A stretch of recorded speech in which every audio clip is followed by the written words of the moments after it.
پروردگار کا قرب کیسے حاصل ہو، یہ شعور بندے کے اندر بیدار ہونا بہت ضروری ہے۔ ابھی آپ نے ایک شور سنا ہوگا سوشل میڈیا کے ذریعے کہ صاحب گاؤں گاؤں لوگ راتوں کو جاگ رہے ہیں، پہرا لگا رہے ہیں، چور آ رہے ہیں، فلاں جگہ چوری ہو گئی، فلاں جگہ چور کو پکڑ لیا، فلاں جگہ چور بھاگ گیا۔ آج سے نہیں، برسوں سے، صدیوں سے چوریاں ہو رہی ہیں، چور بھی ہیں۔ سلطان محمود غزنوی رحمت اللہ علیہ کا دور ہے، 4 چور تھے، بڑی چوریاں کرتے تھے، لوگ پریشان تھے، سارے شہر کے اندر ہنگامہ، کبھی یہاں چوری ہو گئی، کبھی وہاں چوری ہو گئی، الگ الگ جگہوں سے خبریں ملتی ہیں، یہاں چوری ہو گئی، وہاں چوری ہو گئی۔ 4 چوروں کے پیروں کے نشان ملتے، 4 چور، پورا شہر پریشان۔ بادشاہ کے دربار میں خبر پہنچ گئی 4 چور ہیں، سپاہی ناکام، چوروں کو پکڑ نہیں پا رہے ہیں۔ بادشاہ نے کہا ہم پکڑیں گے چوروں کو۔ ابھی کے چوروں میں تو حکومت بھی خاموش ہے، پوری رات لوگوں نے گاؤں دیہات میں جاگ کر پہرے لگا کے گزارنی، پولیس خاموش، ورنہ پولیس چاہے تو کون سا چور نہیں پکڑ سکتی۔ اب پتہ نہیں بھائی اس میں کیا راز ہے۔ بہرحال بادشاہ نے کہا، سلطان محمود غزنوی نے کہا ہم پکڑیں گے چور۔ سلطان محمود غزنوی سے لوگ کہنے لگے کیسے پکڑو گے؟ فرمانے لگے وہ میرا کام ہے، کیسے پکڑوں گا، میں جانتا ہوں۔ سلطان محمود غزنوی نے حلیہ تبدیل کیا، پرانا لباس پہنا، چہرے کو نقاب ڈال کر چھپا لیا، چل پڑے چوروں کی تلاش میں۔ کدھر ملیں گے چور؟ کہیں نہ کہیں تو مل جائیں گے۔ تلاش کرتے کرتے جب آپ ایک بازار کے اندر پہنچے، 4 لوگوں پہ آپ کو شک ہوا، آپ سمجھ گئے یہی چور ہے۔ چور بھی بڑے چالاک ہوتے ہیں۔ سلطان محمود غزنوی ان چوروں کی طرف بڑے، چوروں نے دیکھا، چور بھی وہاں سے سمجھ گئے اور بھاگنا شروع کر دیا۔ چور ادھر بھاگے، پیچھے سے سلطان محمود غزنوی نے آواز لگائی، وہ بھاگتے کدھر ہو؟ آپ نے فرمایا انا بشر مثلکم، میں بھی تمہاری طرح ہوں، کہاں بھاگتے ہو؟ کہاں جا رہے ہو؟ رک جاؤ، میں تمہاری طرح ہوں۔ یہ رک گئے، انہوں نے سمجھا شاید یہ بھی چور ہے۔ انہیں یہ پتا نہیں تھا کہ محمود غزنوی کا کہنے کا مطلب کیا ہے۔ انہوں نے سمجھا یہ بھی چور ہے، ہماری طرح، رک گئے۔ کہنے لگے بڑی اچھی بات ہے اگر آپ بھی ہماری طرح ہو۔ اب تک ہم 4 تھے، اب طاقت ہو گیا، 5 ہو گئے۔ سلطان محمود غزنوی نے ان چوروں سے کہا ذرا اپنی کوالٹیز بتاؤ، کیا تمہارے اندر خصوصیات ہیں، کن کن صفات کے حامل ہو تم لوگ، ذرا اپنے بارے میں بتاؤ۔ ایک کہنے لگا جناب دیوار چاہے جتنی اونچی ہو، میری کوالٹی یہ ہے میں دیوار پہ چڑھ جاتا ہوں۔ دوسرے سے معلوم کیا تیری خوبی کیا؟ کہنے لگا جناب میری خوبی یہ ہے رات کے اندھیرے میں اگر میں کسی کو دیکھ لوں، صبح کو اس کو پہچان لیتا ہوں، اگرچہ میں اس کو نقاب میں دیکھوں پھر بھی پہچان لیتا ہوں۔ تیسرے سے معلوم کیا تیری خوبی کیا؟ کہنے لگا میری خوبی یہ ہے میں محسوس کر لیتا ہوں، سونگ لیتا ہوں، مال کہاں پہ رکھا ہوا ہے اس کا مجھے پورا پتہ لگ جاتا ہے۔ چوتھے نے بھی اپنی بات بتائی، کہا صاحب میری خوبی یہ ہے کہ میں ہر مشکل سچویشن میں بچ نکلنے کا راستہ ڈھونڈ لیتا ہوں، ہاتھ میں نہیں آتا۔ کہا بڑی اچھی بات ہے۔ وہ چور کہنے لگے آپ بھی تو بتاؤ آپ کے اندر کیا خوبی ہے، آپ کا کیا ٹیلنٹ ہے؟ سلطان محمود غزنوی نے فرمایا سنو میری خوبی یہ ہے جب میں داڑھی ہلاتا ہوں بندے کو پھانسی کیوں نہ ہو رہی ہو، اگر میں داڑھی ہلا دوں تو اس کی پھانسی رک جاتی ہے۔ چور کہنے لگے بھئی یہ تو بڑی اچھی بات ہو گئی، آپ کے اندر بھی بڑی خوبی ہے۔ کہا پھر چلو مل کر چوری کرتے۔ محمود غزنوی نے کہا کہ چھوٹی چھوٹی چوریاں کب تک کرو گے؟ بڑی چوری کرتے ہیں۔ کہا کدھر کریں گے بڑی چوری؟ سلطان محمود غزنوی نے کہا کب تک لوگوں کے مکانوں میں چھوٹی چھوٹی چوریاں کرتے رہو گے؟ چلو محل کے اندر چلتے ہیں، وہاں چوری کریں گے، سلطان کے محل میں لوٹیں گے، وہاں پہ لوٹ مار کریں گے، وہاں چوری کریں گے۔ چور کہنے لگے بھائی سلطان کے محل میں کیسے چوری کر سکتے ہیں؟ وہاں پر جو ہے محافظ ہیں بادشاہ کے، وہاں پر جو ہے سختیاں ہیں، وہاں کیسے چوری ہو سکتی ہے؟ محمود غزنوی کہنے لگے ہمت کرو، چھوٹی چھوٹی چوریاں کب تک کرو گے؟ ایک بار بڑا ہاتھ مار لو، کام بن جائے گا۔ پھر آخرکار چوروں نے ہمت کر لی، کہا ٹھیک ہے، اب یہ سب کے سب چل پڑے۔ رات کے اندھیرے میں سلطان محمود غزنوی خود ساتھ میں ہیں، جب گئے تو کتا بھونکنے لگا۔ بلاخر انہوں نے کتے سے بچ بچا کر آگے بڑھے۔ دیوار اونچی تھی، اس نے کہا دیوار اونچی ضرور ہے مگر میں چڑھ جاؤں گا، جس کے اندر یہ خوبی تھی چور کی۔ وہ اس اونچی دیوار پہ چڑھ گیا، اس کا یہ ٹیلنٹ تھا، یہ فن تھا، یہ خوبی تھی، وہ چڑھ گیا دیوار پر۔ ادھر رسی ڈالی گئی نیچے، باقی بھی سارے چور چڑھ گئے۔ اندر پہنچے تو وہ چور جو بتا دیا کرتا تھا مال کدھر ہے، خزانہ کدھر ہے، اس نے بتا دیا کہ اس طرف مال ہے، اس طرف خزانہ ہے۔ پہنچ گئے، وہاں سے مال نکالا چوری کی۔ اس کے بعد میں جب باہر نکلنے لگے، سلطان محمود غزنوی نے کہا سنو، بادشاہ کے یہاں چوری کی ہے، چھوٹی موٹی چوری نہیں ہے، یہ مال جو لے کر جا رہے ہو کہاں لے جا کر رکھو گے؟ کہنے لگے بانٹ لیتے ہیں، اپنا اپنا اپنے پاس رکھ لیں گے۔ سلطان محمود غزنوی نے کہا بادشاہ کے گھر کی چوری ہے، اگر ایک سوئی بھی پکڑی گئی تو جانتے ہو انجام کیا ہوگا؟ سارے پکڑے جاؤ گے، کوئی نہیں بچے گا۔ کہا ایک کام کرو، ایک گڑھا کھودو زمین میں، سارا مال وہاں دبا دو، جب معاملہ ٹھنڈا ہو جائے گا پھر اس مال کو نکال لیں گے۔ چوروں کو یہ بات پسند آئی، کہا ٹھیک ہے۔ نکل کر ایک جگہ انہوں نے زمین میں گڈھا کھودا، گڈھا کھودنے کے بعد میں سارا مال رکھا، دبا دیا، دفن کر دیا، سب چلے گئے۔ سلطان محمود غزنوی اپنے محل میں آ گئے۔ صبح ہوئی تو بادشاہ نے حکم دے دیا کہ 4 چور ہیں فلاں جگہ ملیں گے، جاؤ ان چاروں کو اٹھا کر لے آؤ۔ سپاہی گئے، چاروں کو اٹھا کر لے آئے۔ چور پکڑے گئے، عدالت میں مقدمہ چلا، جرم ثابت ہو گیا، کیونکہ بادشاہ نے خزانے کا بھی پتہ بتایا تھا کہ اس جگہ پر وہ مال دبا ہے۔ مال بھی پکڑا گیا، چور بھی پکڑے گئے، بادشاہ کے دربار میں مال بھی پہنچ گیا۔ ادھر قاضی کی عدالت میں ان کا فیصلہ بھی ہو گیا، جرم ثابت ہو گیا، پھانسی کی سزا سنا دی گئی۔ چاروں چوروں کو پھانسی کی سزا سنا دی گئی۔ اب قید خانے میں ڈال دیا گیا، جو وقت مقرر کیا گیا تھا اس وقت پر پھانسی ہونی تھی۔ بادشاہ نے ادھر آرڈر جاری کر دیا جب ان 4 کو پھانسی دی جائے مجھے پہلے بلایا جائے۔ چوروں کی پھانسی کا جب دن آیا تو بادشاہ کو اطلاع دی گئی، بادشاہ کو بلایا گیا، محمود غزنوی کو بلایا گیا۔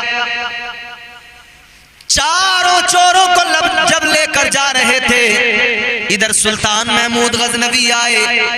وہ چور جو کہتا تھا میں پہچان لیتا ہوں آگے آیا، کہنے لگا جناب آپ نے کہا تھا کہ داڑھی ہلتی ہے تو پھانسی رک جاتی ہے۔ کہنے لگا وقت آ گیا ذرا داڑھی تو ہلا دو، پھانسی تو رکوا دو، اتنا سنا تو سلطان محمود غزنوی مسکرا گئے۔ آپ نے مسکرا کر داڑھی ہلائی، انکار کیا، پھانسی کی سزا روک دی گئی، پھانسی رکوا دی بادشاہ نے۔ چور خوش ہوئے، کہا واقعی آپ نے سچ کہا تھا، داڑھی ہلی ہے تو پھانسی رک گئی ہے۔ پھر بادشاہ نے ان 4 چوروں سے کہا کہ دیکھو تمہاری سزا بھی ختم ہو گئی، پھانسی بھی رک گئی، اب تم چوریاں کرنا بند کر دو، تمہیں میں اپنے دربار میں نوکری دیتا ہوں، نوکری پہ رہو، تنخواہ ملے گی، گھر چلاؤ آرام سے، عزت کی کماؤ، عزت کی کھاؤ، چوریاں چھوڑ دو۔ اور بادشاہ نے پھر ان کو اپنے یہاں نوکری پہ رکھ لیا۔ آپ ان کو ایک ولی کی بارگاہ میں لے کر گئے، وقت کے ولی کی بارگاہ میں، وہاں مرید بھی کرایا، مرید کرایا۔ اب زندگیاں بدل گئیں ان کی، اب زندگیاں وہ نہیں رہیں جو چور والی زندگی تھی، اب راحتیں ہیں، تسکین ہے، سکون ہے، آرام ہے۔ اس واقعے کو نقل کرنے کے بعد میں فرمایا گیا کہ سنو، اللہ والے ہیں، گھومتے رہتے ہیں، اللہ والوں کی شان یہ گھومتے رہتے ہیں، دیکھتے رہتے ہیں، جب کوئی مجرم مل جاتا ہے تو پھر اللہ والوں کی داڑیاں ہلتی ہیں. جب ان کی داڑیاں ہلتی ہیں تو جرم جتنے کیے ہوں دنیا میں، مگر ان جرموں کے باوجود بھی جب اللہ والوں کی داڑیاں ہلتی ہیں تو اللہ تعالیٰ ان کی جو ہے خطاؤں کو، ان کے جرائم کو معاف کر دیتا ہے. اللہ تعالیٰ انہیں بخش دیتا ہے، قبر میں بھی ان کو راحت و تسکین مل جاتی ہے، آخرت کی سزائیں بھی ان کی اللہ تعالیٰ ختم کر دیتا ہے. اللہ والوں سے جڑنے کا یہ فیض ہے، اللہ والوں کی داڑیاں ہلتی ہیں، پروردگار کرم فرماتا ہے اور ان کی سزاؤں کو معاف فرما دیتا ہے. یہ اللہ والوں کی شان ہے. لمحوں میں چوروں کی زندگیاں بدل جاتی ہیں. سرکار غوث اعظم کے واقعات اس تعلق سے سنے گئے ہیں، بڑے مشہور ہیں. سرکار غوث اعظم کا واقعہ آپ اٹھا کر دیکھیے، سرکار غوث اعظم کی سیرت کی کتابیں آپ دیکھیے. غوث پاک رحمت اللہ علیہ، پیران پیر دستگیر، آپ کی جو کرامتیں ہیں آپ اٹھا کر دیکھیے. آئینہ کرامت آپ اٹھا کر دیکھیے، اور جو کتب ہیں آپ کو پتہ لگے گا. چور آیا چوری کرنے، رات کا سناٹا ہے، سرکار غوث اعظم کا گھر ہے. چور چوری کرنے کے ارادے سے اندر تو آ گیا، مگر جب اندر آیا جو چرانا چاہتا تھا وہ چوری کرنے کی غرض سے اندر تو آ گیا، مگر دیکھا کہ دروازے پہ دستک ہوئی، کوئی آنے والا آیا، دروازہ کھولا گیا، چور چھپ گیا. اب چور اس فکر میں باہر کیسے نکلوں، یہاں تو یہ جاگ گئے، بیدار ہو گئے. ابھی اسی تجسس میں وہ چور کھڑا ہے کہ باہر کیسے نکلوں. ادھر آنے والے شخص نے کہا، اے غوث اعظم، فلاں علاقے کے کتب کا انتقال ہو گیا ہے، وہاں کتب کی ضرورت ہے، ایک کتب کا انتظام فرمائیے. سرکار غوث اعظم نے چور جو چھپا ہوا تھا اس کی طرف اشارہ کر کے فرمایا، ادھر ایک کتب چھپا ہوا ہے، اس کو لے جاؤ، اس کو اس علاقے میں پہنچا دو، یہ وہاں کا کتب ہے. آنے والے کون تھے؟ حضرت خضر علیہ السلام تھے. اس کا ہاتھ پکڑا لے کر چلنے لگے. وہ حیران ہے، میں تو چور ہوں، میں کتب کیسے؟ کہنے لگا حضور غوث اعظم سے کہ حضور میں تو چور ہوں. غوث اعظم سرکار فرماتے تو کل تک چور تھا، مگر اب جب کہ ہم نے کہہ دیا ہے تو اب تو چور نہیں رہ گیا، اب تجھے اللہ نے قطب بنا دیا. چوروں کو قطب بنانے والی شخصیت سرکار غوث اعظم کی، چوروں کو ابدال بنانے والی شخصیت غوث اعظم سرکار کی. یہ اللہ والوں کی شان ہے، یہ اللہ والوں کا مقام و مرتبہ. اسی لیے تو ہم کہتے ہیں ایسا لگتا ہے بدر منیر آئیں گے، ایسا لگتا ہے بدر منیر آئیں گے. آج محفل میں پیران پیر آئیں گے، ایسا لگتا ہے بدر منیر آئیں گے. یہ اللہ والوں کی شان ہے. ہمیں بس اتنا کرنا ہے کہ ان ولیوں سے جڑنا. مانا ہم گنہگار ہیں، مانا ہم خطا کار ہیں، مگر ان اولیاء کے دامنوں کو اگر ہم نے تھام لیا تو پھر نہ جانے کس وقت نظر عنایت ہو جائے، نہ جانے کس وقت نظر کرم ہو جائے، اور ہمارے سارے جرم، ساری خطائیں بخش دی جائیں، اور ہمیں عظیم منصبوں پر فائز کر دیا جائے. بس عقیدت جگانے کی ضرورت ہے، خلوص پیدا کرنے کی ضرورت ہے. اللہ والوں کی شان بڑی، اللہ والوں کا مقام بڑا. زندگیاں بدلتے دیر نہیں لگتی، زندگیاں بدلتے وقت نہیں لگتا. اور میں نے ابھی جس طرح سرکار غوث پاک کی بات کی، وہ تو پیرانے پیر ہیں. آج کل لوگ پیروں کی لڑائی لڑتے ہیں، میرا پیر ایسا، میرا پیر ویسا. اپنے اپنے پیروں کی بڑائی اور افضلیت کے جھگڑوں میں لوگ الجھے ہوئے ہیں. میرا پیر ایسا، میرا پیر ویسا. اور سب اللہ کے ولی ہیں، سب اللہ کے نیک بندے ہیں. اگر اچھا پیر تم نے چنا ہے تو تیرا پیر بھی اچھا ہے، دوسرے کا بھی اچھا ہے. ان میں آپس میں تم تقابل نہ کیا کرو. اور کئی بار تو یہ ہوتا ہے کہ مرید اپنے پیروں کے چکر میں آپس میں جھگڑے کرتے ہیں، اور وہ پیر بھی عجیب ہے کہ اپنے مریدوں کو لڑائی جھگڑوں میں ملوث دیکھ کر بھی انہیں روکتے نہیں، بلکہ خوش ہوتے ہیں کہ ہمارے مرید ہمارے لیے جھگڑا کرتے ہیں۔ مرید کس لیے بنتا ہے بندہ؟ کہ بری عادتیں اس کی ختم ہو جائیں، اللہ والے کا فیض ملے، اس کی صحبت کا اثر یہ ہو، اس کے فیض کا اثر یہ ہو کہ برائیاں ساری اس کے اندر کی نکل جائیں، یہ اچھا انسان بن جائے۔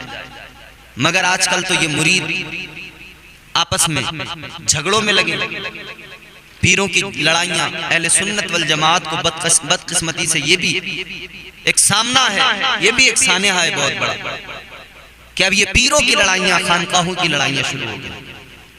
ہماری خانقاہ ایسی، ہمارا پیر ایسا، ہماری خانقاہ ایسی، ہمارا پیر ایسا۔ تم اپنے پیر سے عقیدت رکھو، مگر دوسرے کے پیر کو مت چھیڑو۔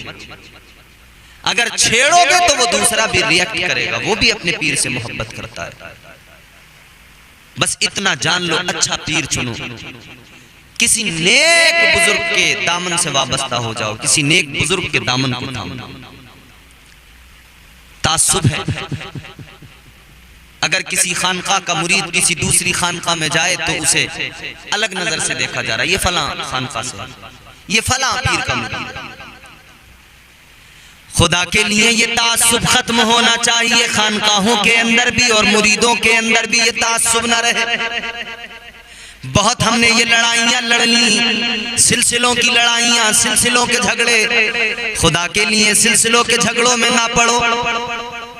تمہارا پیر کسی بھی سلسلے سے ہو، دوسرے کا پیر اس کا کوئی بھی سلسلہ ہو، اگر دونوں نیک ہیں تو پھر ایک بھی ہونا ضروری ہے۔ دونوں کی خانقاہوں میں بزرگ نیک ہیں تو مرید بھی ایک ہو جائیں، پیر بھی ایک ہو جائیں۔ آج حالات بڑے خراب ہیں، اہل سنت والجماعت کو ہر طرف سے ٹارگیٹ کیا جا رہا ہے، نشانہ بنایا جا رہا ہے، پوری قوم مسلم کو ستایا جا رہا ہے۔ ہوش میں آؤ عزیزو، ہوش میں آؤ اور اپنی زندگیاں بہتر بناؤ۔ جس بھی پیر کی بارگاہ میں جاؤ گے نا، وہ سلسلہ در سلسلہ، سلسلہ در سلسلہ، ایک ایک سیڑھی سلسلے کی چڑھتے ہوئے جب آگے بڑھو گے تو بالآخر یہ سلسلوں کی کڑیاں سرکار غوث پاک کی بارگاہ میں جا کر جڑتی ہیں، اور سرکار غوث پاک کی بارگاہ سے آگے جب بڑھو گے تو پھر بارگاہ حسن و حسین میں مقبولیت ملتی ہے، اور پھر بارگاہ حسنین کریمین کے بعد مولا علی مشکل کشا باب علم، اور پھر مولا علی کے بعد میں بارگاہ رسالت میں رسائی ملتی ہے۔ اسی لیے میرے امام نے سرکار غوث اعظم کو اپنا وسیلہ بنایا مصطفیٰ کی بارگاہ میں۔ میرے اعلیٰ حضرت نے اسی لیے تو فرمایا، یا رسول اللہ تیری سرکار میں لاتا ہے رضا اس کو شفیع، تیری سرکار میں لاتا ہے رضا اس کو شفیع، جو میرا غوث ہے اور لاڈلا بیٹا تیرا۔ حضور غوث اعظم کی شان میں پورا کلام ہے میرے اعلیٰ حضرت کا۔ واہ کیا مرتبہ غوث ہے بالا تیرا، اونچے اونچوں کے سروں سے قدم آلا تیرا، سر بھلا کیا کوئی جانے کہ ہے کیسا تیرا، اولیاء ملتے ہیں آنکھیں وہ ہے تلوا تیرا، تیرے قدموں میں جو ہیں غیر کا منہ کیا دیکھیں، جھڑکیاں کھائیں کہاں چھوڑ کے صدقہ تیرا، اس نشانی کے جو سگ ہیں نہیں مارے جاتے، میری گردن میں بھی ہے دور کا ڈورا تیرا۔ اور پھر فرماتے ہیں تیری سرکار میں لاتا ہے رضا اس کو شفیع، جو میرا غوث ہے اور لاڈلا بیٹا تیرا۔ اولیاء کرام نے بھی یہی طریقہ سکھایا، یہی معاملات انہوں نے سکھائے۔ اے لوگوں، آج اللہ والے کی بارگاہ میں آئے ہو، بس اتنا پیغام میرا سینے کی تختی پہ لکھ کے لے کے جاؤ۔ اللہ والوں نے ساری زندگیاں دین کی خدمت میں لگا دی، دین کی خدمت میں گزار دی، انہوں نے عبادت اور ریاضت میں گزار دی زندگیاں، کئی سو سال کئی سال بیٹھ کر خلوت میں انہوں نے خلوت میں عبادتیں کی ہیں، تنہائی میں عبادتیں کی ہیں، کئی سال جنگلوں میں گزار دیے. اے لوگوں آج بھی جو جنگلوں میں مزارات نظر آتے ہیں, بزرگ ہر جگہ پہ نظر آتے ہیں, آج بھی بزرگوں کے آستانے مرجع خلائق بنے ہوئے ہیں. خدا را مزاروں پہ جایا کرو, تو مزاروں پہ جانے کے بعد میں مزاروں پہ جا کر ان بزرگ کی زندگی سے کچھ سیکھ کے آیا کرو, ان کی زندگی سے کچھ سبق لیا کرو. اللہ والوں کی زندگیاں ہمیں سبق دیتی ہیں کہ ہم سارے لوگ اللہ کے صحیح معنوں میں فرما بردار بندے بن جائیں. یعنی جو اللہ کے ولی ہیں, سچے ولی, وہ نہیں وہ جھوٹے جھوٹے جنہوں نے لوگوں نے خود ہی بنا لیے, گڑھ لیے. ایسے بھی ہیں بھائی, ایسے بھی جھوٹے بہت ہیں. ایک بات میں آپ کو بتاؤں, میں نے ایسے ایسے بھی مزار دیکھے, خدا کی قسم کے شرم آ گئی, حیا آ گئی. مولانا میرا صاحب, ایک مزار ہم نے دیکھا, کیا نام تھا بتاؤں نام؟ بولو بھائی. تو ہم نے پوچھا کہ کس کا مزار ہے, لوگوں نے بتایا سٹے شاہ بابا کا مزار ہے. کس کا؟ توبہ توبہ توبہ استغفر اللہ. میں نے کہا بھئی یہ کیسے سٹے شاہ بابا؟ سٹا سٹا سٹورے, وہ نمبر والے, سمجھ نہیں رہے ہو کیا؟ ہاں, اگر سٹے والے بابا کا مزار ہے. میں نے کہا کیا مطلب؟ کہنے لگے سٹے کا نمبر بہت بڑھیا بتاتے تھے. ابھی میں نے کہا جاہلو, سٹے کا نمبر بتاتا تھا تو تم نے مزار بنا دیا اس کا؟ بولے ہاں. میں نے کہا آتا کون ہے یہاں؟ بولے سب سٹورے آتے ہیں. میں نے پھر بولے یہاں 2 گھنٹے سوتے ہیں, خواب میں انہیں سٹے کا نمبر مل جاتا. بہت بڑھیا بھائی, خواب میں سٹے کا نمبر مل جاتا. ایسے تو جائے. یہ بھی سٹورے جو یہ قوم ہے نا, بڑی الگ قوم ہے. یہ جہاں بھی ہوں انہیں اسی فراق میں رہتے ہیں. سٹے کا نمبر, سٹے کا نمبر ان کے دماغ میں بھی رہتا.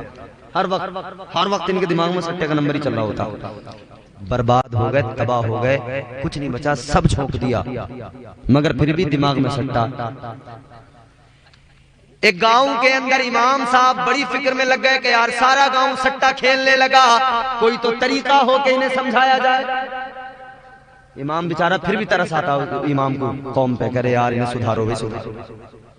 امام کو ترس آ گیا.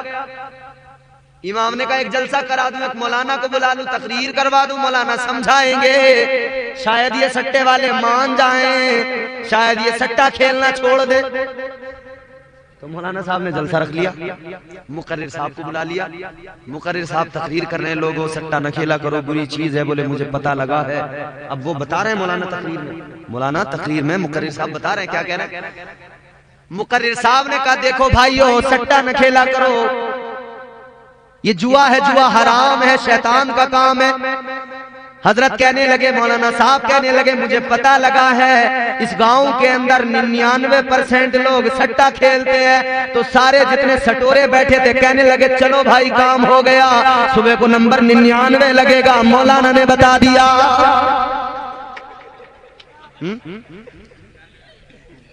مولانا کہہ رہے ہیں 99% لوگ سٹا کھیلتے ہیں گاؤں میں, مجھے پتا لگا ہے, کہہ رہے ہیں ہو گیا کام. بتا دیا مولانا صاحب نے سٹے کا نمبر. ارے توبہ توبہ توبہ, ایسے ایسے ظالم. یہ سٹے کھیلنے والے, پتے کھیلنے والے ولی ہو سکتے ہیں کبھی؟ ایسے جاہلوں سے بچنے کی ضرورت ہے. بولو, ایسے جاہلوں سے بچنے کی ضرورت ہے. اب ایک دوسرا بتاتا ہوں. اور بھائی یہ جو بتا رہا ہوں نا, ہوا ہوائی نہیں ہے, جگہ بھی بتاؤں گا, ایڈریس بھی دے دوں گا, جا کے دیکھ کے آ جانا. آج بھی بنے ہوئے ہیں وہ مزار. اگر میری بات کو کوئی تم سمجھتے ہو کہ کوئی مذاق ہے, لطیفہ ہے, نہیں, سچی بات بتا رہا ہوں. تم جا کے دیکھ کے آ جانا. ایک مزار اور دیکھا ہم نے پوچھا کیا نام ہے ان کا؟ کہنے لگے ان کا نام ہے سگریٹ والے بابا, سگریٹ شاہ. مزار پہ فاتحہ ہو رہی ہے تو اگربتی کی جگہ سگریٹ جلا کے رکھا گیا. میں نے کہا کیا مطلب؟ کہنے لگے بابا سگریٹ بہت پیتے تھے اور پلاتے بھی بہت تھے. میں نے کہا کیسی؟ بولے سب چلتی تھی, بھری بھی اور خالی. سب چلتی تھی. بولے یہاں تو دربار تھا بابا کا. بولے جو بھی آتا بابا سگریٹ پلاتے, جو بھی آتا سگریٹ پلاتے. میں نے کہا پھر؟ بولے پھر کیا, ہم نے بنا دیا مزار. اب بولے جب تک ان کا مزار ہے تب تک ہمارا کاروبار ہے, سگریٹ جلتی رہے گی اور ہماری فیملی پلتی رہے گی. میں نے کہا بہت بڑھیا. تو یہ بھی آج کل بہت بڑی خرابی ہے, سمجھ رہے ہو.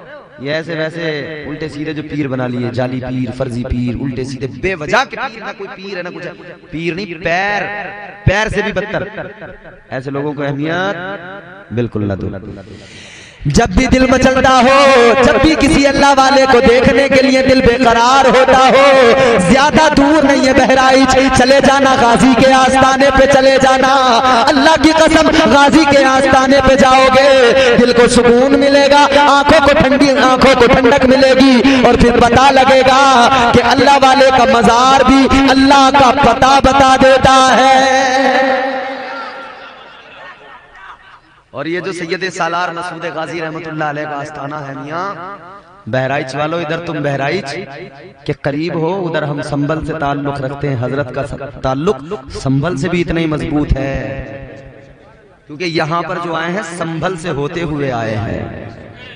ایک راجہ ہوتا تھا چوہان, کوئی راجہ تھا پرتھوی راج غالباً, وہاں پہ آپ نے جنگ کی, فتح حاصل کی, اور وہاں پر پوری ایک تاریخ ہے. وہاں پہ آج بھی ان کی یاد میں نیزہ ایک تہوار ہوتا ہے.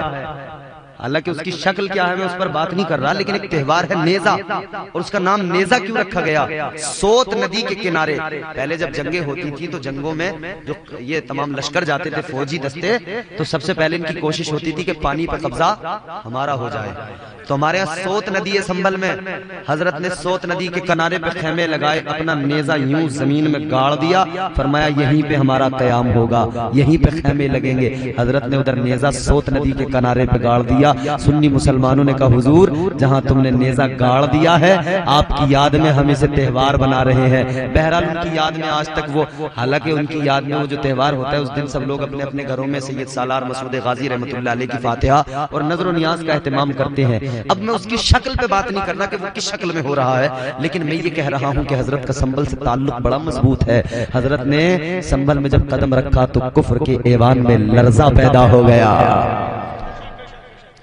حضرت سید سالار مسعود غازی رحمت اللہ علیہ اللہ اکبر سنبھل کی سرزمین پہ قدم رکھا ہے تو باطل کے ایوانوں میں زلزلہ پیدا ہو گیا. باطل کے ایوانوں میں یہ باطل جو بیٹھے ہوئے کرسیوں پہ تھے اقتدار کی, سب کے سب لرزہ برندام ہو گئے, گھبرا گئے. اللہ والوں کی یہی تو شان ہوتی ہے, جدھر بھی نکل جاتے ہیں ادھر میدان خالی ہو جاتے ہیں. بڑے بڑے سورما ان کے سامنے ٹکتے نہیں ہیں, ان کے سامنے ٹھہرتے نہیں ہیں. یہ سید سالار مسعود غازی کا مقام ہے, وہاں سے فتوحات حاصل کرتے ہوئے بہرائچ تک کا سفر کیا ہے, اور بہرائچ میں آستانہ ہے. بہرائچ میں آپ کا آستانہ مرجع خلائق بنا ہوا ہے. اے بہرائچ کے رہنے والوں خوش نصیب ہو, ہمیں اگر یاد آئے گی ہم وہاں سے چل کے آئیں گے, اور تمہیں تو اللہ نے اتنا عظیم ولی تمہارے آنگن میں عطا کر دیا ہے.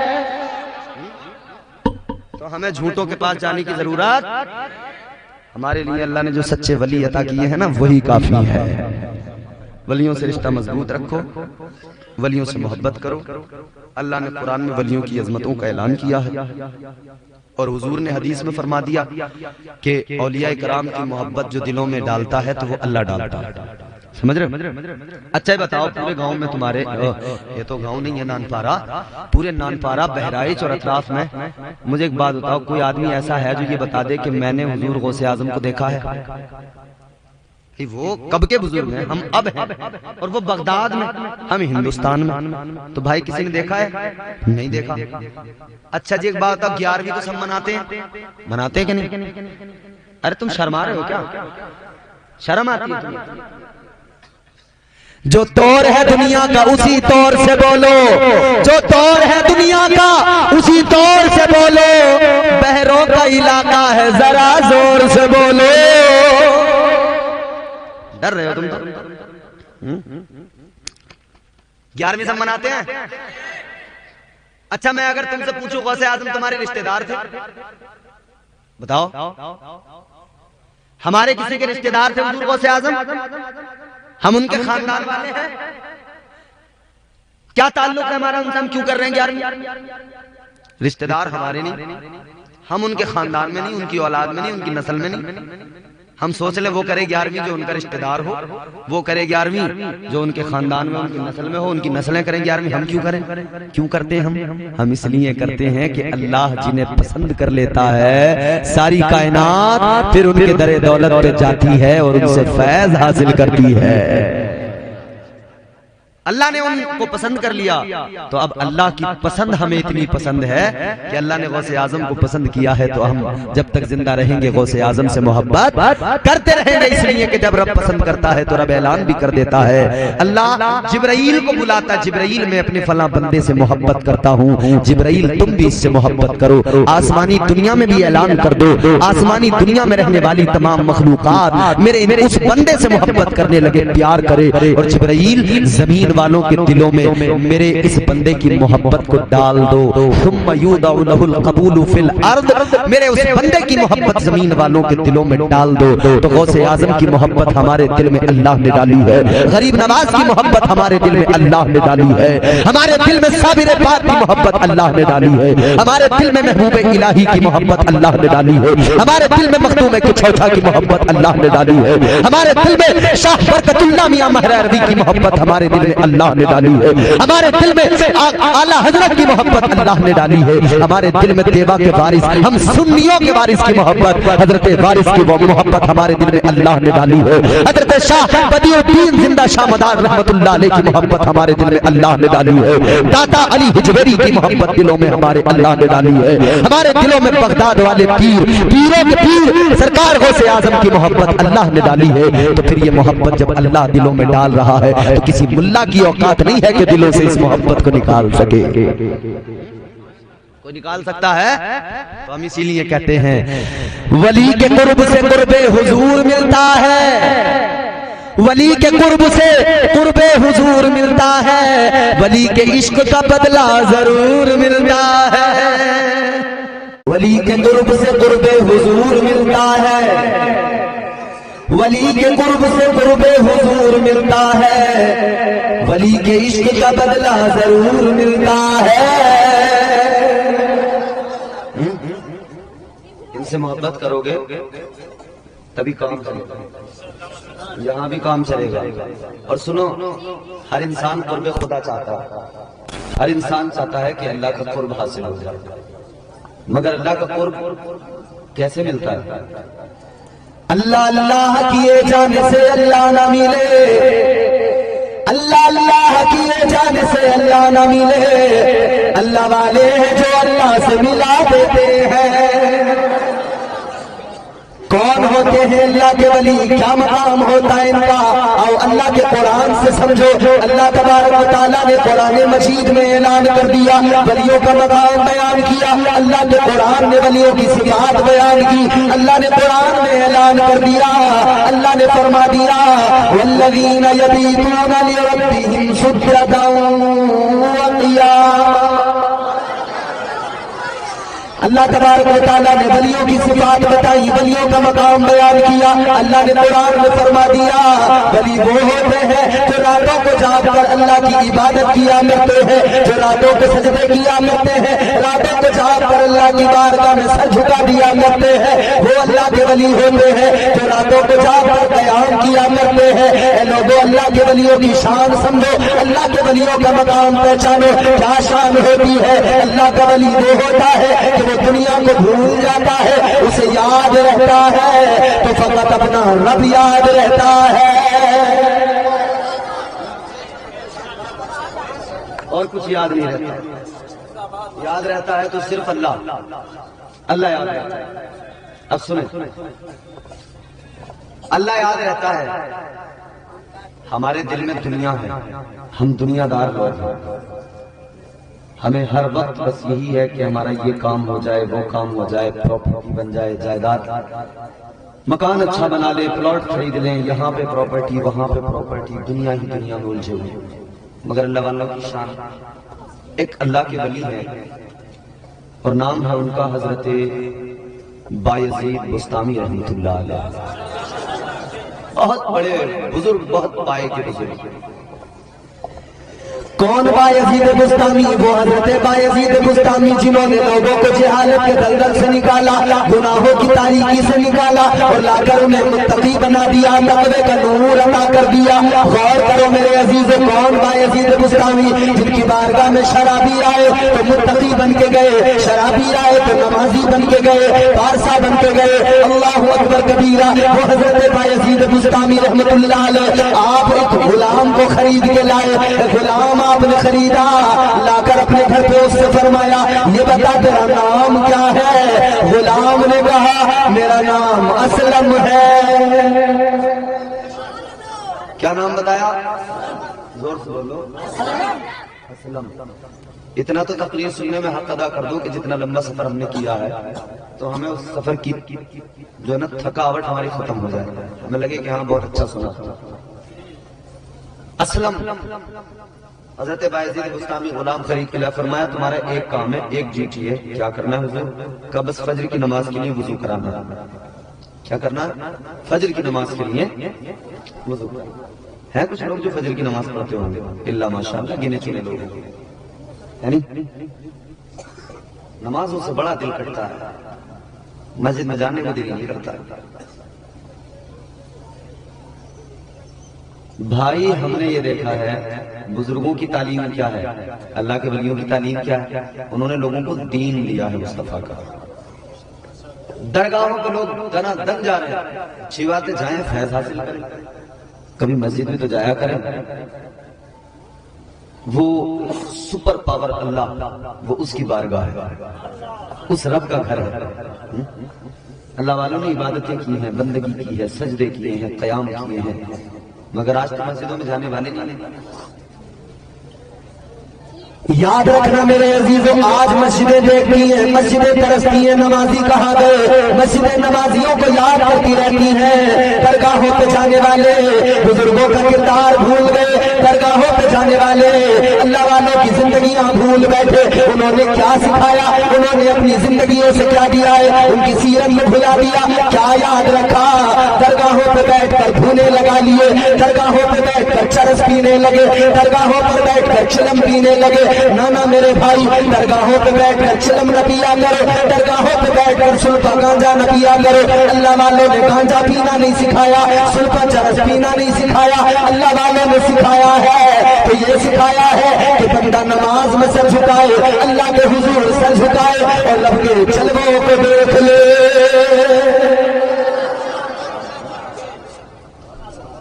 مگر نہیں، جو بزرگوں نے سکھایا اس سے دور چلم چل رہی ہے.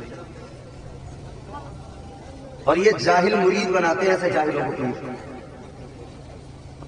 ایسے ایسے جاہل پیر جو ہے نا، اصل میں ہوتا کیا نا، پہلے کیا ہوتا تھا، پیر مرید بناتے تھے، یعنی پیر کے پاس میں پہنچا تو وہ کسی کو بھی اپنا مرید بناتے تھے. اب تو مرید پیر بنانے لگے، جیسے چاہے اسے پیر بنا دیتے. یہ فلاں پیر صاحب، یہ فلاں پیر صاحب، یہ فلاں پیر صاحب. ارے بھائی تماشا کیا بنا دیا یار. اچھا جن کا عرس ہے کیا نام ہے ان کا؟ صاحب حاجی سید احمد حسین شاہ رحمت اللہ علیہ.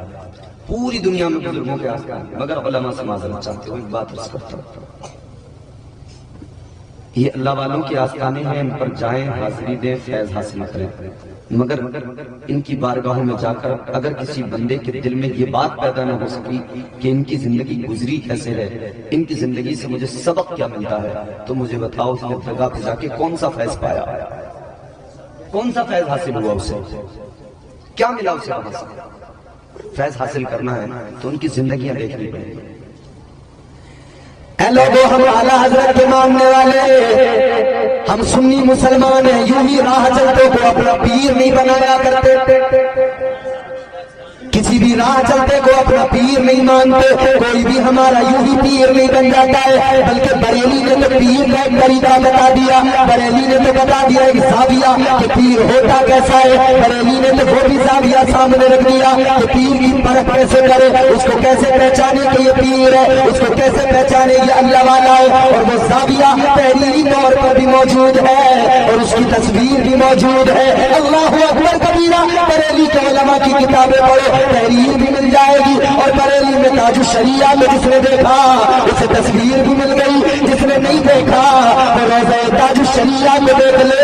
خدا کی قسم جو تاج الشریعہ کے آستانے پہ جاتا ہے, آستانے پہ پہنچ کے بھی اللہ یاد آ جاتا ہے.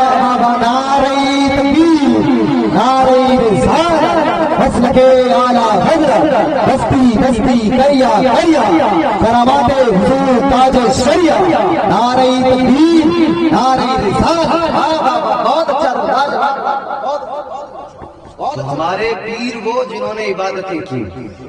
حضرت بایزید بستامی نے غلام سے فرمایا کہ بھائی ایک ہی کام کرنا ہے, مجھے وضو کرانا. غلام نے کہا ٹھیک ہے حضرت کرا دوں گا وضو.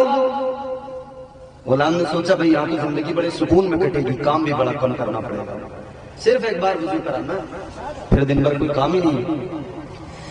غور کرو میرے عزیزوں, حضرت بایزید بستامی نے فرمایا ایک بار وضو کرانا ہے. غلام نے کہا ٹھیک ہے حضرت وضو کرا دوں گا. ادھر آپ نے رات ہوئی, رات میں جب حجرے کا دروازہ بنا,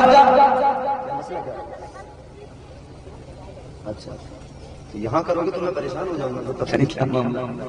خیر محبت سے بولیں سبحان اللہ. حضرت بایزید بستامی رحمۃ اللہ علیہ نے فرمایا وضو کرانا ہے. غلام نے کہا ٹھیک ہے کرا دوں گا. اب رات آئی, اللہ والے کے حجرے کا دروازہ بند ہوا, تو اس غلام نے سوچا میں دروازے پہ بستر لگائے لیتا ہوں, میں دروازے کے آگے ہی سو جاتا ہوں تاکہ جب صبح کو حضرت فجر میں اٹھیں گے, جب فجر میں بیدار ہوں گے تو میں بھی یہی فوراً اٹھ جاؤں گا اور اٹھ کر حضرت کو فوراً وضو کرا دوں گا. اللہ اکبر کبیرہ. اب جب رات کو اس نے بستر لگایا اور وہ دروازے پہ حضرت کے سونے لگا, ادھر وہ لیٹا ہے بستر پہ, ادھر اس کے کانوں میں آواز آئی ہے اندر سے اللہ کے ولی نے, اندر حجرہ تو بند ہو گیا مگر اللہ کا ولی ساری رات اللہ کا ذکر کر رہا تھا. اللہ اللہ کی صدائیں آ رہی تھی, اللہ کے ذکر کی آوازیں آ رہی تھی. رات ساری حضرت بایزید بستامی نے ذکر میں گزار دی. فجر کا وقت ہوا, دروازہ کھلا, اللہ والے نے باہر نکل کے غلام سے وضو کرا, وہ پانی لے کے آیا, اس نے حضرت کو وضو کرایا. اللہ والے نے وضو کیا اور پھر ارشاد فرمایا یہ بتا تیرا نام کیا ہے. کہنے لگا حضرت جی میرا نام اسلم ہے. کیا نام بتایا؟ زور سے بولو. اسلم. اس نے کہا میں نے کل تو بتایا تھا جب لائے تھے, آج معلوم کر رہے ہیں, پتہ نہیں کیا معاملہ. سوچا کہ چلو بھی نیا ہوں, ایک بار میں نام تو یاد نہیں رہتا, بھول بھی جاتی ہے. اب یہ بابا معین الدین صاحب ہے, ظاہر ایک بار نام سننے کے بعد میں ضروری تو نہیں کہ مجھے یاد ہی ہو جائے, ورنہ کبھی کبھی بھول جاتا ہے, دوبارہ پوچھنا. سوچا چلو ٹھیک ہے بھول گئے. یہ دن گزر گیا, دوسرا دن آیا, اللہ والے کا پھر رات کو دروازہ بند ہوا. اس غلام نے پھر دروازے پہ بستر لگایا. پھر فجر کا وقت ہوا, رات ساری اللہ اللہ میں گزری ہے, رات ساری عبادت میں گزری ہے. فجر کا وقت ہوا, حضرت کا دروازہ کھولا, اس غلام نے اٹھ کر پانی لیا, حضرت کو وضو کرایا. حضرت نے وضو کرنے کے بعد میں پھر فرمایا یہ بتا تیرا نام کیا ہے. کہنے لگا میرا نام, اس لیے کہلوا رہا ہوں کہ آپ کو یاد رہے کہ بات برگے ہینا پہ لکھتا ہوں میں درد دل کی بات, شاید کہ رفتہ رفتہ لگے دل ربا کے ہاتھ. انداز بیاں گرچہ بہت شوق نہیں ہے, شاید کہ تیرے دل میں اتر جائے میری بات. اللہ والے نے فرمایا نام بتا, اس نے کہا سلام. پہلے دن پوچھا, دوسرے دن پوچھا, تیسرا دن آ گیا, پھر پوچھ لیا نام بتا, اس نے کہا حضور اسلم. سوچنے لگا یار تیسرا دن ہے, اب تو نام یاد ہو جانا چاہیے تھا, ابھی بھی نام پوچھ. پھر اس نے کہا کوئی نہیں. یہ دن بھی گزر گیا, چوتھا دن آیا, پھر رات کو دروازہ بند ہوا. رات اللہ کے ولی کی عبادت میں گزر گئی. صبح فجر میں دروازہ کھلا, غلام نے پھر وضو کرایا. پھر اللہ والے نے فرمایا تیرا نام کیا ہے؟ کہنے لگا اللہ والے میرا نام اسلم ہے۔ 4 دن لگاتار، اور یہ 4 دن پر سلسلہ نہیں رکا، دن آگے بڑھے، روز معلوم کرتے رہے۔ کتنے دن معلوم کیا؟ 4 دن نہیں، کتنے دن میں بتاتا ہوں، 4 دن نہیں، 40 دن نہیں، 1-2 مہینہ نہیں، 4-6 مہینے نہیں، 40 سال تک اس نے اللہ والے کو وضو کرایا، اور حضرت بایزید بسطامی نے 40 سال تک ہر دن اس غلام سے اس کا نام معلوم کیا۔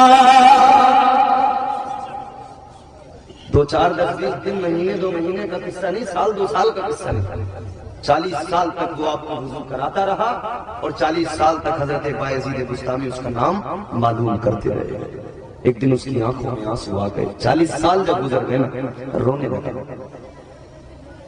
اللہ والے کی بارگاہ میں آنسو نکلے، آنکھوں سے رو کر ہاتھ جوڑ کے عرض کرنے لگا، اے اللہ کے ولی، رات ساری عبادت میں گزرتی ہے، دن سارا عبادت میں گزرتا ہے، لیکن میں بڑا حیران ہوں، 40 سال ہو گئے میں آپ کو وضو کرا رہا ہوں، ہر دن آپ کو نام بتاتا ہوں، لیکن آپ ہر دن بھول جاتے ہو۔ اے اللہ کے ولی معاملہ کیا ہے؟ ہر روز میں نام بتاتا ہوں، آپ ہر روز بھول جاتے ہو، کس لیے بھول جاتے ہو؟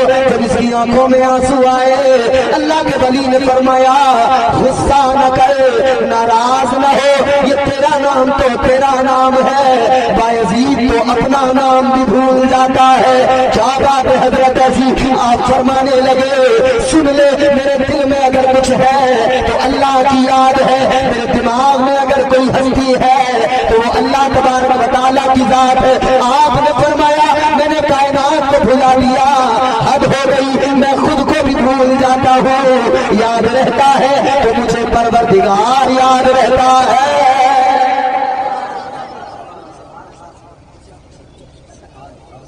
آپ نے فرمایا مجھے بس اللہ یاد رہتا ہے، کچھ یاد نہیں رہتا، بس اللہ یاد رہتا ہے، تو ناراض نہ ہو، تیرا نام بھول گیا کوئی بات نہیں ہے، اس لیے بھول گیا کہ مجھے کچھ یاد ہی نہیں رہتا، یاد رہتا ہے تو صرف اللہ یاد رہتا ہے۔ یہ جو تمہیں بزرگوں کے آستانے نظر آتے ہیں، یہ جو مزارات نظر آتے ہیں، یہ اللہ والوں نے یاد رکھا ہے تو صرف اللہ کو یاد رکھا ہے۔ یہی سبب ہے کہ آج ساری دنیا ان بزرگوں کے مزارات پہ آتی ہے، فیض پاتی ہے، اس لیے کہ انہوں نے رب کو یاد رکھا، اللہ تبارک و تعالیٰ نے کائنات کے دلوں میں ان کی محبت ڈال دی ہے، کائنات کے ہر فرد کے دلوں میں۔ اور سنو، یہ بارگاہیں وہ بارگاہیں ہیں، یہاں اچھے بھی آ جاتے ہیں، برے بھی آ جاتے ہیں، گنہگار بھی آتے ہیں، پارسا بھی آتے ہیں، اور مصطفیٰ کریم کے ان عاشقوں کی یہ ادا ہے، یہ عادت ہے کہ جو بھی آتا ہے وہ ان کے دربار میں آ کر فیض پاتا ہے۔ کیوں ہم نے تاریخ پڑھی ہے؟ اللہ والوں کی بارگاہ میں جو بھی آتا ہے فیض پاتا ہے۔ ہم نے بغداد کی تاریخ پڑھی ہے، سرکار غوث اعظم کی بارگاہ میں چور آتے ہیں تو ولی بن کے جاتے ہیں، آپ کی بارگاہ میں اگر چور آتے ہیں ابدال بن کے جاتے ہیں، گنہگار آتے ہیں تو وہ نیک بن کے جاتے ہیں۔ ارے حد ہو گئی میرے عزیزوں، کسی پیر کے پاس کوئی بندہ جائے کہے مجھے مرید بنا لو، وہ پیر مرید بناتا ہے، مگر غوث اعظم کی ذات یہ ہے غوث اعظم مرید نہیں بناتا، بلکہ غوث اعظم کو گنہگاروں کو پیر بنا دیتے ہیں۔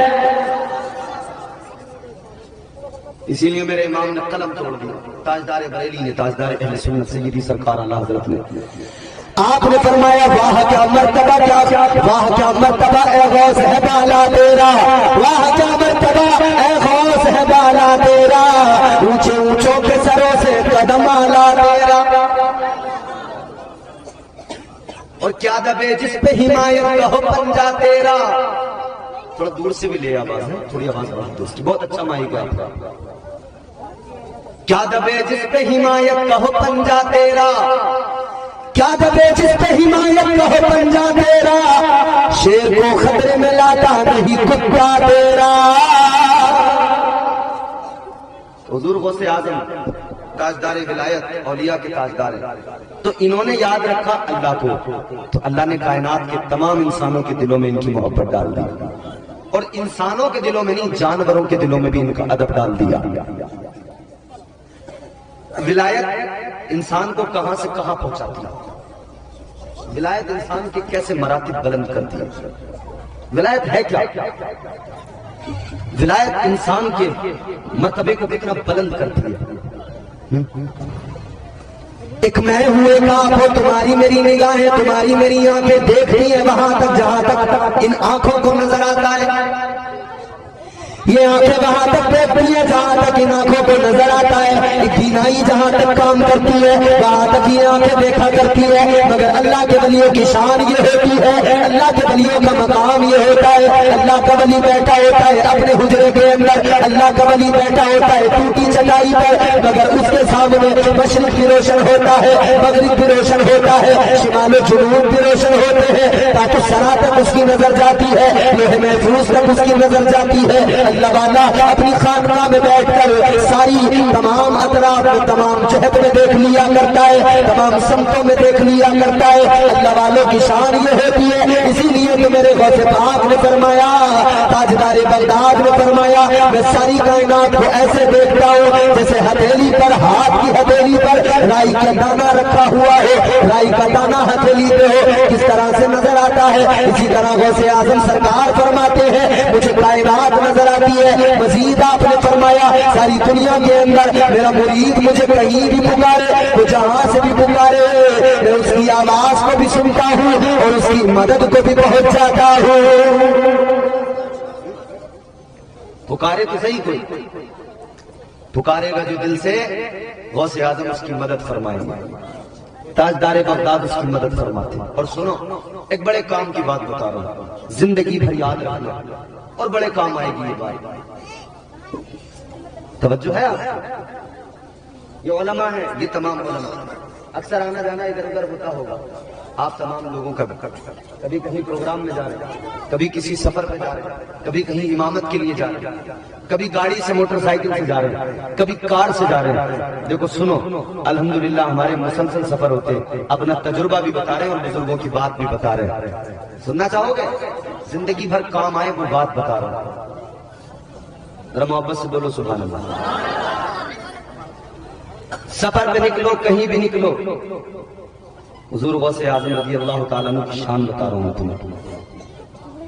حضور غوث اعظم کی ذات وہ ہے کہ آپ اپنے گھر کے سامان کو یہ کہہ دیں کہ یہ سامان غوث اعظم کا ہے، سمجھ رہے ہیں؟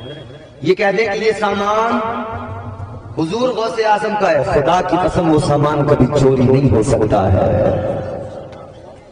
گھر سے نکلے سفر پہ، بچوں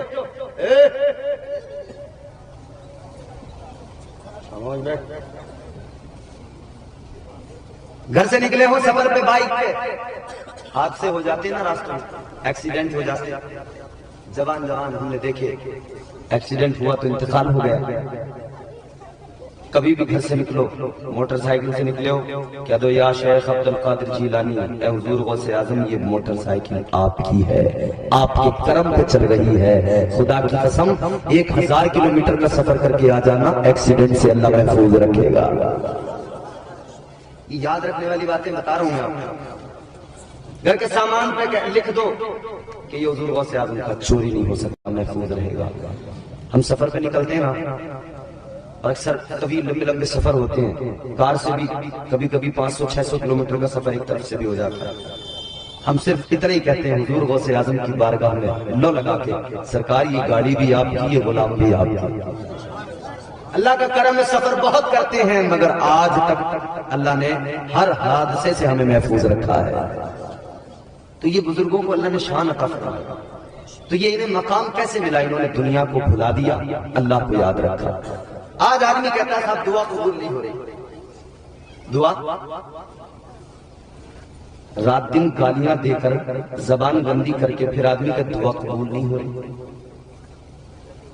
بھائی چغلیاں کر کے پھر آدمی کا دعا قبول نہیں ہو رہی، غیبتیں کر کے پھر آدمی کا دعا قبول نہیں ہو رہی، شراب پی کے پھر آدمی کا دعا قبول نہیں ہو رہی، چرس پی کے چرسیا کہے کہ دعا قبول نہیں ہو رہی، گنجیڑی کہے کہ دعا قبول نہیں ہو رہی۔ ارے دعا قبول گانجا پی کر دعا مانگنے سے نہیں ہوتی، شرابیں پی کر دعا قبول نہیں ہوتی، گالیاں دے کر دعا قبول نہیں ہوتی، کسی کی چغلی غیبت کر کے پھر دعا کوئی مانگے تو دعا قبول ایسے نہیں ہوتی۔ دعا قبول تو تب ہوتی ہے جب اللہ کے ذکر سے زبان کو پاک کر لیا جاتا ہے، پھر اللہ کی بارگاہ میں ہاتھ اٹھا کے دعا مانگی جاتی ہے۔ ادھر دعا کے الفاظ زبان سے نکلتے ہیں، ادھر اللہ اپنے بندے کی آرزوؤں کو پورا فرما دیتا ہے۔ مانگو مگر قرینے سے مانگو، مانگو مگر سلیقے سے مانگو، قرینے سے مانگو، ملے گا ضرور۔ دینے والا خدا ہے، سمجھ رہے ہو؟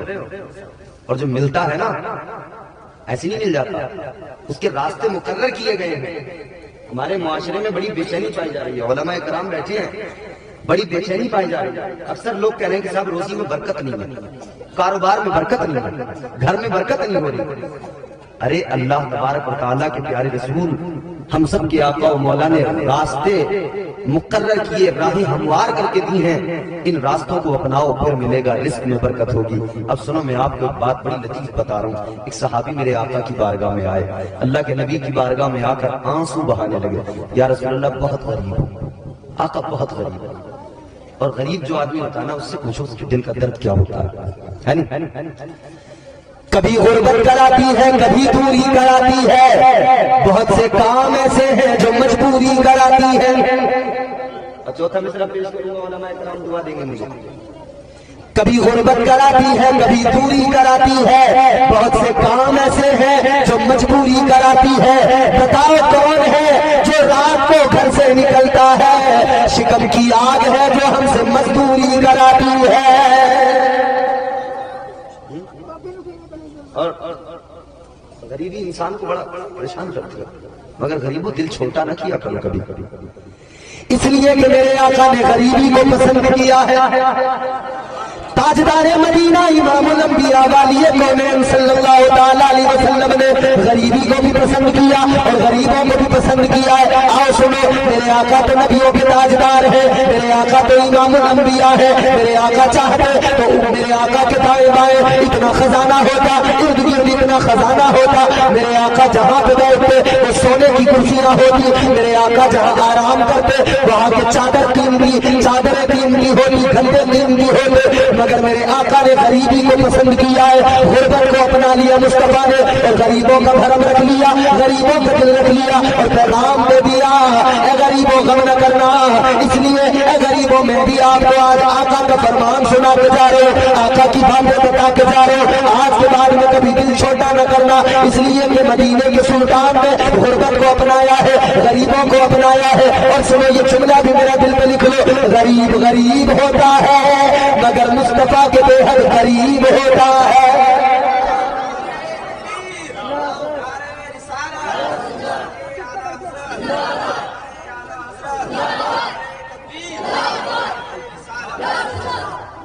سمجھ رہے ہو بات میری؟ اے بھیا آپ بتاؤ، آپ کی سمجھ میں آ رہی ہے بات؟ ماشاءاللہ۔ غریب غریب ہوتا ہے مگر آقا کے قریب ہوتا ہے۔ کتنا قریب ہوتا ہے؟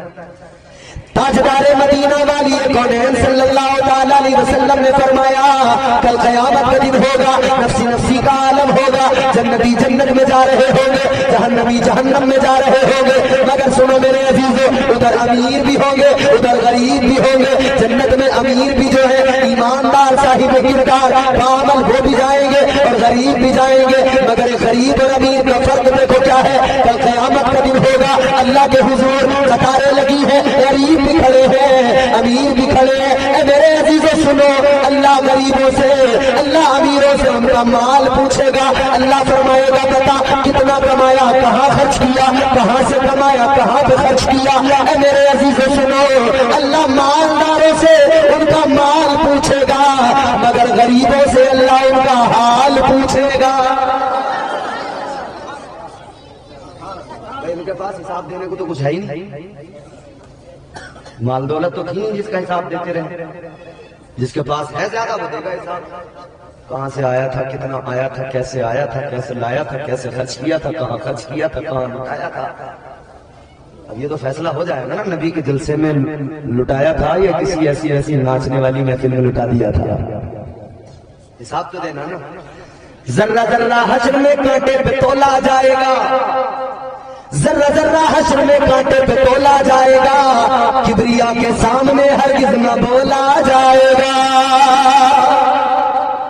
ایک ایک چیز کا حساب لینا ہے، تو کل قیامت کے دن اللہ غریبوں سے ان کا حال پوچھے گا کہ تجھے دنیا میں دولت تو نہیں ملی، مال تو نہیں ملا، مگر بتا زندگی کیسی گزری؟ وہ کہے گا مولا مال نہیں تھا، دولت نہیں تھی، کچھ بھی نہیں تھا، مگر مجھے تیرے کرم پہ بھروسہ تھا، اے اللہ مجھے تیری رحمت پہ بھروسہ تھا، تیری عطا پہ بھروسہ تھا، اے مولا میں نے ہر حال میں تیرا شکر ادا کیا ہے، ہر حال میں صبر کیا ہے۔ اللہ فرمائے گا اے میرے غریب بندے تو نے صبر کیا ہے، تو نے شکر ادا کیا ہے، خوش ہو جا، لے میں تجھے جنت کا پروانہ دے رہا ہوں۔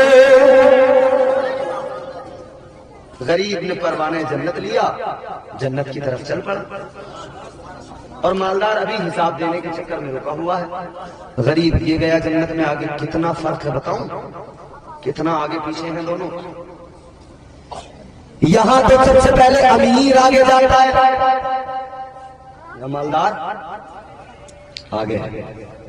کہیں بھی دیکھو، کیونکہ ارے چاہے بھائی جتنا بھی بڑا ڈاکو کیوں نہ ہو، اس کے پاس پیسہ ہے نا، وہ مالدار ہے نا، تو لوگ ارے صاحب آئیے، چودھری صاحب آپ آئیے، ارے خان صاحب آپ آئیے، ارے فلاں صاحب آپ آئیے، اسے الگ بٹھا رہے ہیں، آگے لے جا رہے ہیں، کرسی پہ بٹھا رہے ہیں۔ وہ کہیں سرکاری دفتر میں جائے تو وہ بغیر لائن میں چلا جاتا ہے، کسی اور ایسی جگہ پہ راشن کے لیے غریب بیچارے لائن میں لگے رہتے ہیں، اور یہ امیر جس کا حق بھی نہیں ہے وہ راشن والے سے گھر پہنچاتے ہیں، اس کا حق بھی نہیں ہے، غریبوں کا حق ہے۔ تو جب یہ حق یہاں پہ مار لیا غریبوں کا، تو وہاں تو حساب دینا پڑے گا نا۔ یہاں تو امیر ہر جگہ نمبر کاٹ دیتے ہیں، کہتے ہیں ہمارا نمبر نہیں لگے گا، ہم مالدار، کہتے ہیں ہم پہلے جائیں گے۔ یہ امیر یہاں پہ آگے جاتے ہیں، مگر محشر کے دن معاملہ الگ ہوگا، امیر کھڑا رہ جائے گا، غریب جنت میں چلا جائے گا۔ میرے آقا نے فرمایا 1-2 سال کا فرق نہیں ہوگا، 500 سال کا فرق ہوگا۔ غریب 500 سال پہلے جنت میں چلا جائے گا، اور امیر 500 سال بعد میں جنت میں جائے گا۔ غریب پہلے چلا جائے گا۔ اب کوئی غریب تو خوش ہو گئے، بھائی مزہ آ گیا ہمارے مطلب کی بات، مگر امیر سوچنے لگتا ہے ایسی بات سن کے کہ یار پھر ہمارا تو انہوں نے تمام الجھا کے رکھ دیا ہمیں، تو ہم مالدار کیا ہو گیا، ہمیں تو الجھا دیا، ہمیں یہ کرنا پڑے گا وہ کرنا پڑے گا، ہمارا حساب یہ حساب نہیں، بنو نا مالدار۔ میں بتاتا ہوں کیسے مالدار بننا ہے، تو سنو کیسے مالدار بنو۔ کوئی نمبر کوئی لائن نہیں لگے گی۔ اگر مالدار بننا چاہتے ہو اے میری قوم کے لوگوں، حضرت عثمان غنی جیسا مالدار بنو۔ اگر مالدار بننا ہے اپنی ماں جیسے مالدار بنو۔ امت کی ماں جناب حضرت خدیجہ الکبریٰ کتنی مالدار ہے، کتنی مالدار ہے۔ سارے عرب کا خزانہ ایک طرف، سارے عرب کی دولت ایک طرف، اور اکیلی خدیجہ الکبریٰ کا خزانہ ایک طرف، ان کی دولت ایک طرف۔ سارے مکے والوں کی دولت کم ہے، اکیلی حضرت خدیجہ کی دولت سارے مکے کے امیروں سے زیادہ ہے۔ اتنی مالدار ہے، اتنی امیر ہے، مگر سنو جب آقا کی بارگاہ میں آ گئی، جب مصطفیٰ جان رحمت سے نکاح ہو گیا، مصطفیٰ جان رحمت کی بارگاہ میں آ کر حضرت سیدہ خدیجہ الکبریٰ نے پہلی رات ہے سارا مال لا کر رکھ دیا، ساری دولت لا کر رکھ دی، سارا خزانہ لا کر رکھ دیا۔ اب سنو ذرا میرے سنی بھائیو، کتنی دولت ہے، کتنا مال ہے، ادھر میرے آقا تشریف فرما ہے، ادھر جناب خدیجہ الکبریٰ ہے، بیچ میں مال کا ڈھیر لگا دیا گیا، سونا چاندی رکھ دیا گیا، اتنا اونچا ڈھیر لگ گیا کہ حضرت خدیجہ کو آقا نظر نہیں آ رہے تھے، مال کا ڈھیر اتنا اونچا ہے۔ حضرت خدیجہ نے سارا مال رکھ دیا اور کہنے لگی یا رسول اللہ، تاجدار مدینہ، والی کونین، یہ میری ساری دولت ہے، یہ میرا سارا خزانہ ہے، یا رسول اللہ آج میں نے آپ کے قدموں میں رکھ دیا ہے، آقا اسے قبول فرمائیے، میں آپ کو دے رہی ہوں، یا رسول اللہ اسے جہاں پہ خرچ کرنا ہے اپنی طبیعت سے خرچ کر دیجئے۔ حضرت خدیجہ نے پہلی رات کے اندر اپنی ساری دولت آقا کے قدموں پہ نچھاور کر دی ہے۔ آ رہی تکبیر، آ رہی رسالت، مسلک اعلیٰ حضرت عظمت خدیجہ الکبریٰ، صحابت سیدہ الکبریٰ، آ رہی تکبیر، آ رہی رسالت۔ بہت اچھا، لاجواب۔ حضرت خدیجہ الکبریٰ نے ساری دولت، سارا مال، سارا خزانہ دے دیا۔ کہا حضور آپ کی قدموں پر قربان ہے، جو چاہو کرو۔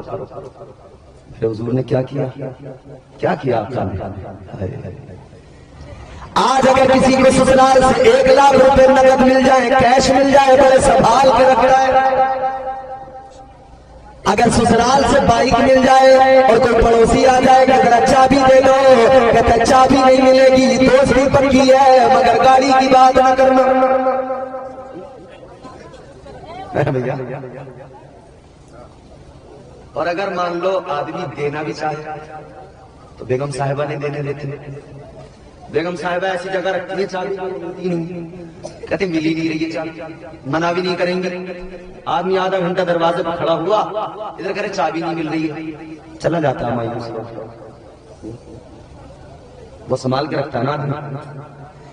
مگر سنو سنو، حضرت خدیجۃ الکبریٰ نے سارا مال آقا کے قدموں پہ رکھ دیا کہ میرے مصطفیٰ نے کیا کیا، تاجدار مدینہ نے، میرے آقا و مولا نے، اللہ کے محبوب نے سارا مال، ساری دولت، سارا خزانہ اسی رات کے اندر غریبوں میں تقسیم کر دیا۔